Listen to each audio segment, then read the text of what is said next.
Hey everyone, it is me, Steve. It is April 17th, 2019. It's about 69 degrees Fahrenheit out, and it is Geo-Rant time, and it is Geo-Rant 101. Somebody asked me this question, sorry you missed Geo-Rant 100, but I'm answering your question now. Somebody asked me about what is the geologic column. Now, the first thing I want to say about the geologic column is it's not a term geologists really use. It's a generic blanket term. If you look at a geologic map or a paper, you're not going to see the words geologic column. People, when they say geologic column, they're either mean something else or they're getting confused with something else. So I'll get into those here. But it's like, this is from an actual paper.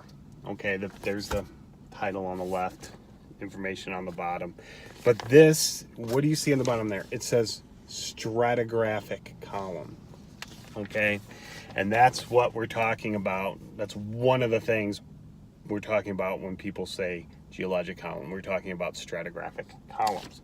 Now, as you can see, here's a more familiar one. This is of the Grand Canyon, just generalized stratigraphic column. And you can see, what are some things about this? Well, you can tell, even without a legend, I can tell you this is a carbonate rock, this is a siltstone, this is a sandstone, this is carbonate interbedded with shale. I can tell you things about this. Is a lithographic representation of what is exposed in the canyon. Okay, that's what this is. So you have a lithology part, you have your lithological symbols.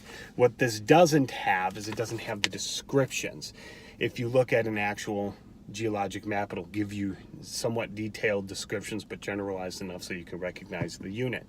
Now, what this also has on it, and most strat columns will do, is they will have the time, the geologic time here. Now, this one actually gives you millions of years and the names, okay? But not all stratigraphic columns are laid out like that, and they don't need to be. That's what people confuse with when they say geologic column. They either mean strat column, what I just showed you, or they're talking about the geologic time scale. The two are not the same, and the two do not overlap. As I showed in my last video, the North American Stratigraphic Code talks about lithostratigraphy, chronostratigraphy, biostratigraphy, allostratigraphy, and all these other ways you can use to determine rock units. Everything's based off of rocks, though, okay? Even this is based off of rocks, but it's based off of, mostly now, it's based off of either contidont fossils, but older than that, where we don't have those. It's based off of radiometric dating, okay? And that's why we have such good numbers. But lithostratigraphic units, rock units, there's a wasp out there, can cross boundaries, can cross time boundaries. Time boundaries are not crucial to this, okay? They're just there to help you get a sense of when it was deposited. And this is my most recent Canada book. I'll link it below if I remember. And I have a stratigraphic column in here. Then this is more for general use. This isn't, I won't say for laymen, but it's for somebody who's interested in geology, has a decent understanding of it, and would recognize sometimes, but I didn't want to make it over technical either. And this is of the Huronian supergroup. As you can see, I have the lithological symbols here. I have my legend. I do not have descriptions here either, all right, because they're in the book as you go, okay? So I have that, and I have my formal unit designations right here. All right, that's that. And then here I just have picks in millions of years based on the available data at the time of publication. So that's a strat column. Okay, so, well, I've heard people say things like there's no such thing as a geologic column anywhere throughout the world. In one place you can go in the world and find all of Earth's history in the geologic column. Well, sticking with that terminology, even though it's crap, why would you expect to see 4.5 billion years of geologic time in any one place on Earth? Right now, where I'm sitting as I'm doing this, okay, I am sitting on top of Quaternary glacial deposits where I am. But where this truck is sitting right now, there's an active unconformity forming right here. The glaciers moved in, they dropped this stuff, time went on, erosion and roots and stuff are altering the deposits, and erosion is happening, okay? I am sitting on an unconformity in the making, okay? Now, if I go 12 miles to the north of me in the Lake Michigan Basin, there's no unconformity during this date and time. There's active sedimentation going on in the Lake Michigan Basin. The point of that rant was unconformities do not continue forever. Conformities do not continue forever, okay? There are chunks of missing time. Strat columns are regional specific or local specific. The Huronian supergroup, you're talking 1,000 plus square kilometers of area total.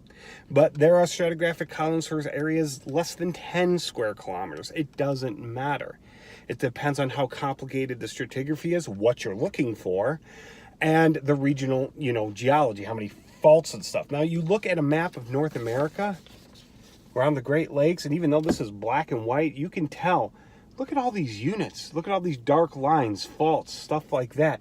This is complex. This is not 1 layer, 2 layer, 3 layer, 4 layer, 5 layer. You don't see that anywhere in the world over any significant distance, and neither should you, because plate tectonics moves things around. I mean, around Lake Superior, there's at least one successful rifting event, the Huronian.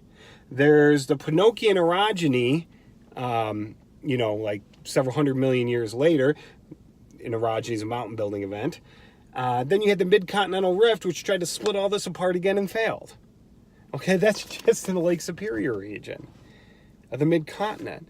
So you can see this stuff is complex. It's not a simple layer cake throughout the, and everything isn't sedimentary either, okay? Magma, as I've talked about before, can intrude into things and mess things up, all right?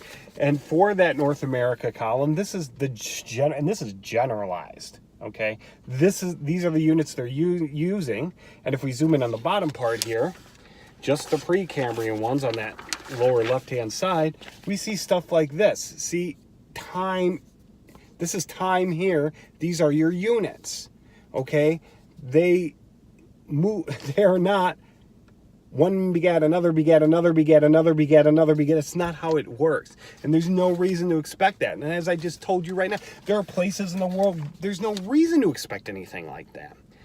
I mean, you still have glacial deposits being actively deposited in Greenland and Antarctica right now as I'm talking. Okay, yet the Sahara Desert, you have Aeolian wind deposits being deposited, all right? And throughout most of the mid-continent, with a few exceptions like the Great Lakes, there's an unconformity forming. Actually, over the vast majority of North America, there's an unconformity forming, okay? So it doesn't, geology is dependent on area, okay? So this claim that you should see a geologic column in one place in the world is just absurd, and it's childish. It's an oversimplification. Not to mention we don't even use that term. All right, it's anyone who studies stratigraphy and structural geology will instantly know that that doesn't make any sense. Okay, but anyway, this is coming up on 10 minutes, so I just wanted to talk about the geologic column. I hope that answers your question. Anyway, that's it. If anyone else has any questions, feel free to leave them below, and have a good day.